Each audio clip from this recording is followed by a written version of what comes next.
Lalitpur road थाना क्षेत्र के ब्राह्मण खेड़ा और पेटलावद गांव के बीच स्थित नाले से एक शर्मसार कर देने वाली घटना सामने आई है, जहां 11 वर्षीय मासूम बच्ची अपने 3 छोटे भाइयों के साथ राशन लेने के लिए ब्राह्मण खेड़ा गांव से पेटलावद गांव गई थी। राशन की दुकान से लौटते वक्त रास्ते में नाले के पास एक दरिंदा चाकू की नोक पर बच्ची को जंगल की ओर लेकर चला गया और दुष्कर्म करने का प्रयास करने लगा, जिसके बाद मासूम के साथ मौजूद बच्चों ने राहगीरों को घटना बताई तो तुरंत एक युवक जंगल की ओर गया। युवक को देखते ही आरोपी भागने का प्रयास करने लगा तो युवक ने आरोपी को तुरंत पकड़ लिया। वहीं मासूम को अर्धनग्न अवस्था में देख ग्रामीणों के बीच आक्रोश फैल गया, जिससे आरोपी का सिर मुंडवा, गले में जूतों का हार पहनाकर जुलूस निकाला गया, जिसके बाद उसे पुलिस को सौंपा गया। जिसके बाद पुलिस ने आरोपी को गिरफ्तार कर बताया कि आरोपी पहले भी छेड़छाड़ के मामलों में दर्ज हो चुका है, लेकिन इस बार पुलिस ने पास्को एक्ट के अंतर्गत प्रकरण पंजीबद्ध किया है। साथ ही जिस राहगीर ने बच्ची को दरिंदे से बचाया है, उसे आरोपी ने जेल से छूटने के बाद जान से मारने की धमकी भी दी है। छोरी अनाज लेने गई थी पेटलावद अनाज नहीं मिला, उसके साथ 3 बच्चे थे। वो उधर से आ रही थी बामन खेड़ा और पेटलावद के बीच में कांकड़ है, उस कांकड़ पे विजय पिता भेरूलाल जी वहाँ पे खड़ा था शराब पी के। बोले वो बच्ची आई, उसको पकड़ के वहाँ ले गया। वो खाली में ले जाए के उसको क्या वो कपड़ा वपड़ा क्या हेड़ा उसने, और फिर उधर से तेजूलाल जी पिता रतन लाल जी उधर से आ रहे थे बामन खेड़ा तरफ से। वो बच्चे ने बोला कि भैया कि रुको रुको, तो तेजूलाल ने पूछा कि क्या हुआ, कि बोले उसको बच्ची को वहाँ खाली में ले गया। वो कि कौन ले गया, कि विजय ले गया के। तो तेजूलाल ले गए वहाँ पे, तो वो छोड़ के उस नाले में घुस गए थे। फिर बच्ची को बाहर ले आए, उसको छोड़े वो विजय उस नाले में घुस गया। तो फिर उस तेजू ने बोला कि बाहर निकल के नहीं निकलूँगा, उसको चाकू बताया। फिर तेजूलाल ने बोला बाहर निकल तो मैं पत्थर मार दूंगा। फिर बाहर निकला, उसको पकड़ के गांव में ले गए। फिर गांव में से फ़ोन लगाया, फिर पुलिस आई, पुलिस लेके थाने पे आई। और हमारा यह निवेदन है कि उसको फांसी का ही होना चाहिए, हमारी मांग यही है। 7-8 साल के छोटे भाइयों के साथ जो 3 लड़के थे 8-8 साल के, और एक ये लड़की 11 साल की। ये ब्राह्मण खेड़ा से पड़ोस के गांव में इस पेटलावद में राशन लेने अपना गई थी। जब ये वहाँ से वापस राशन नहीं मिला, वहाँ दुकान बंद थी, तो ये वापस आ रही थी। जैसे ही अपने गांव के पास ब्राह्मण खेड़ा के पास आई, तो आरोपी ये विजय भेरूलाल, उम्र 30 साल, जाति बलाई, निवासी पेटलावद का, अपने खेत पे था, इसका खेत है वहीं लगा हुआ। तो लड़की को देख के इसने उस लड़की से छेड़छाड़ की और इसे बुरी नीयत से उसका हाथ पकड़ के अपने रोड से नीचे उतार के, जो अपने खंती है या नाला जो मेड़ किनारे गड्ढा टाइप का रहता है खेत किनारे, वहाँ ले गया। इससे मतलब इसका अंडरवियर वगैरह उतार के मतलब वो प्रयास कर रहा था। तभी मोटरसाइकिल से उसी गांव के तेजू और उनकी पत्नी दोनों आए। तो ये छोटे बच्चे चिल्लाए कि वो दीदी को वहाँ ये ले गया, तो वो उतरा तो उनने बचाया। तब ये अंडरवियर निकली हुई थी लड़की की, बाकी कुछ कर नहीं पाया वो, जो भी ये किया था। इस रिपोर्ट की इसकी सूचना हमें 100 नंबर पर हमें मिली, तो हम तत्काल मौके पे, मैं रावण इलाके में था, तो 100 नंबर की सूचना पर मैं एएसआई भगत और स्टाफ के लोग हम पहुँचे ब्राह्मण खेड़ा। तो वहाँ से गांव के लोगों ने पकड़ रखा था, और हम उसी समय 100 डायल भी वहाँ पहुँच गई थी। तो 100 डायल पे हमने फरियादी उसके परिवार को भिजवाया कि थाने चलो रिपोर्ट करना, और इस आरोपी को लेके मैं भी थाने पर आया हूँ, जिससे अब पूछताछ करें कार्रवाई की। सर, किन धाराओं में केस दर्ज किया गया है? धारा 376, 511 यानी बलात्कार का प्रयास, दूसरा 354, और बच्ची नाबालिग है लड़की, तो पास्को एक्ट की धारा लगी है। सर, इसमें जानकारी मिली है कि इसके खिलाफ और भी जो प्रकरण है वो पंजीबद्ध हुए हैं पहले भी? हाँ, ये इसके खिलाफ इसी तरह की छेड़छाड़ के पहले 2 प्रकरण पूर्व में पंजीबद्ध हुए। उज्जैन से मयंक गुर्जर की रिपोर्ट। मध्य प्रदेश में कांग्रेस और बीजेपी का एक दूसरे पर तीखे वार का दौर जारी है। ऐसे में कमलनाथ सरकार में कैबिनेट मंत्री रहे सज्जन सिंह वर्मा ने बीजेपी सरकार पर निशाना साधा है और सरकारी नौकरी में मूल निवासी युवाओं को नौकरी देने के फैसले को आड़े हाथ लेते हुए कहा कि मुख्यमंत्री शिवराज सिंह चौहान रोज नई झूठी घोषणाएं कर रहे हैं। सज्जन सिंह वर्मा ने कहा कि सीएम शिवराज ने एक बार फिर प्रदेश के युवाओं को झूठा सपना दिखाया है और जब भी प्रदेश में चुनाव आते हैं तब प्रधानमंत्री नरेंद्र मोदी और मुख्यमंत्री शिवराज सिंह चौहान घोषणाओं का अंबार लगा देते हैं। साथ ही सज्जन सिंह वर्मा ने सिंधिया पर निशाना साधते हुए कहा कि ज्योतिरादित्य सिंधिया के बीजेपी में शामिल होने के बाद से पार्टी में 1 और 11 झूठे एकाग्र हो गए हैं। आइए सुनते हैं कि और क्या कहा सज्जन सिंह वर्मा ने अपने बयान में। बड़ा तामझाम एक दिन पहले से घोषणा की, कैलाश विजयवर्गीय से बात की कि मैं आ रहा हूँ, ना आओ महाराज आओ, और कैलाश विजयवर्गीय भाग गए बंगाल। अब वहाँ नकटे सरी के बैठ के सिंधिया बाबू ने भोजन किया। क्या मैं कहता हूँ, राजनीति का कितना हास, राजनीतिक मूल्यों का कितना हास हो रहा है। एक व्यक्ति क्रिकेट के चुनाव में द्वंद्व युद्ध होता था, वहाँ पे मैं सिंधिया का साथ देता था, नहीं तो ये इनके परदादा भी नहीं जीत पाते चुनाव। मैंने कैलाश को धमका के दादागिरी से वोटिंग कराई थी। गवाह हैं MPCA के वोटर, सज्जन वर्मा सबसे पहले खड़ा हुआ था। नकटे बन के उसके घर जा रहे हैं, वो है ही नहीं, भाग गया बंगाल।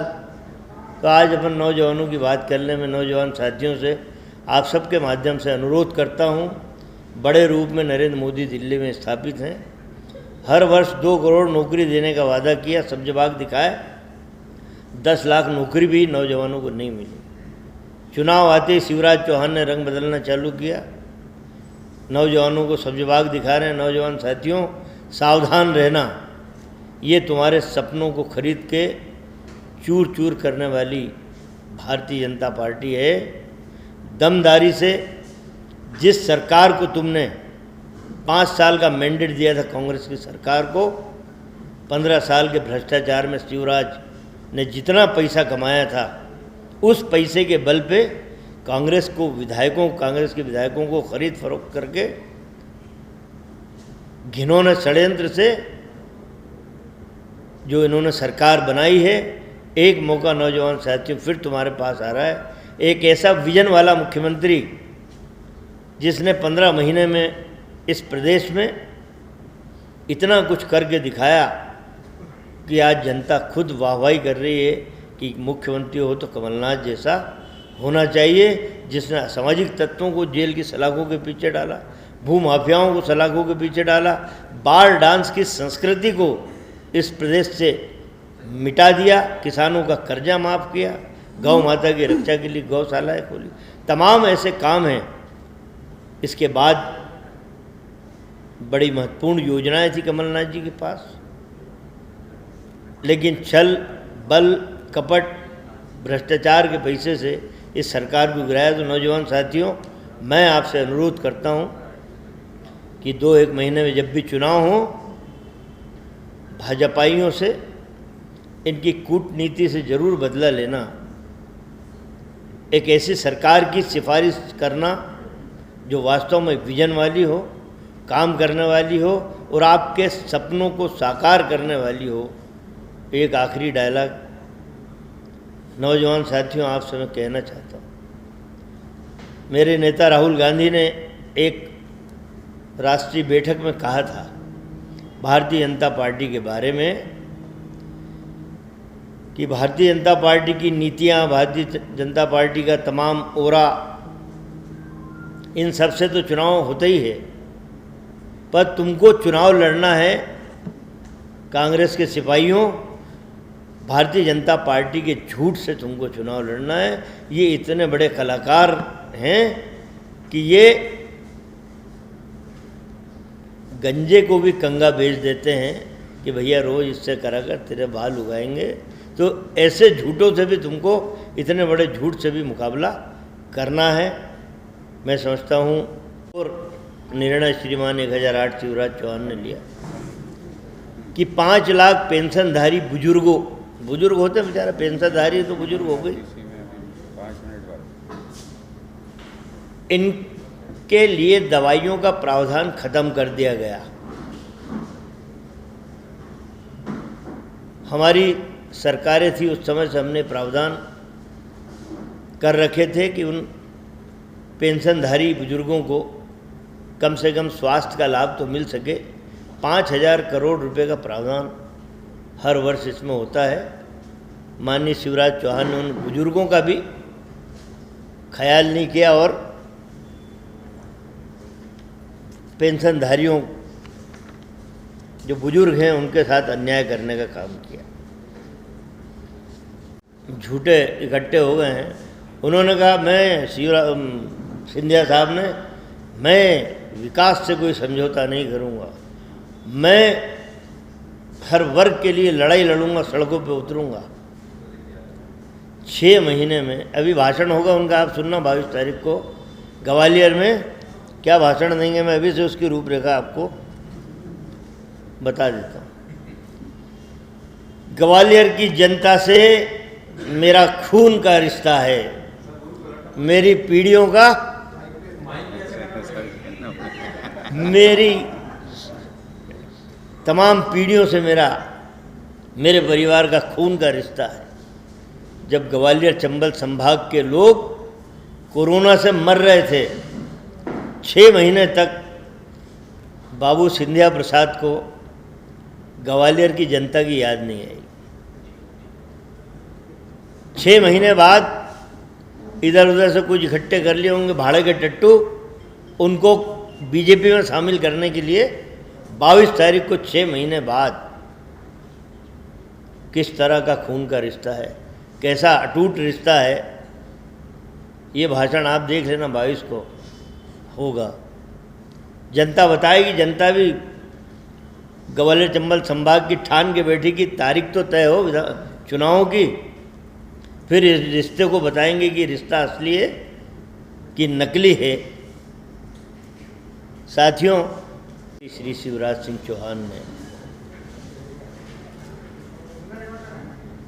मध्य प्रदेश के युवाओं को एक झूठा सपना दिखाया है। मध्य प्रदेश के नौजवानों को 100% रोजगार मिले, ये भावनाएं जरूर पवित्र हैं, लेकिन जब जब चुनाव आते हैं घोषणाओं का अंबार लगाने की आदत भाजपा, शिवराज और नरेंद्र मोदी दोनों को है। नरेंद्र मोदी साहब 6 साल पहले जब प्रधानमंत्री बनने का सपना देख रहे थे, बन गए। उस समय उन्होंने चुनाव अभियान में 6 साल पहले उन्होंने नौजवानों को एक सपना दिखाया था कि नौजवान साथियों, भारतीय जनता पार्टी की तो सरकार उन्होंने नहीं कही, मेरी सरकार आप बना दो, मैं हर वर्ष 2 करोड़ नौजवानों को नौकरियां दूंगा। आज तक 10 लाख नौजवान को नौकरी भी नहीं मिली। उनका छोटा स्वरूप हमारे मध्य प्रदेश में शिवराज चौहान के रूप में है। उन्होंने कहा कि मैं रोजगार में 100% नौकरियों में मध्य प्रदेश के नौजवानों के हाथों में दूंगा। घोषणा बहुत अच्छी है, लेकिन कानूनी प्रावधानों को बलाए ताक रख के यदि हम अपने नौजवानों को दिग्भ्रमित करते हैं और जब वो सपना देखता है मेरे प्रदेश का नौजवान, उसके सपने टूटते हैं, तब बहुत ही विकट स्थिति में अब हमारा नौजवान अपने आप को खड़ा हुआ पाता है। घोषणा पवित्र है, लेकिन इसका कानून कब बनाया जाएगा, कब उसे लागू किया जाएगा, ये शिवराज चौहान ने स्पष्ट नहीं किया। भोपाल से दीपक सिंह की रिपोर्ट।